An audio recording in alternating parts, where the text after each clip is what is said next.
मैं आज पाकिस्तान की एस्टेब्लिशमेंट से पूछता हूं कि ये जो चोर अपने करप्शन के केसेस खत्म कर रहे हैं, क्या ये सिर्फ इमरान खान की जिम्मेदारी है कि इस मुल्क में करप्शन रोकी जाए?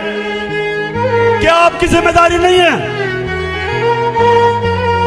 क्या आप ये जो देख रहे हैं मुल्क में कि चोर जो 30 साल से चोरी कर रहे हैं और केसेस करप्शन के इनके दौर में बने हुए हैं, इनके दौर के केसेस हैं, और वो आज आके बारी बारी सारे अपने केसेस खत्म करवा रहे हैं और कौम को 1100 अरब रुपया जो कौम का चोरी किया हुआ था वो हजम कर रहे हैं।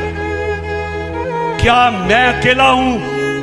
मैंने ठेका लिया हुआ इस मुल्क का कि करप्शन के खिलाफ लड़ूं? क्या और किसी की जिम्मेदारी नहीं है?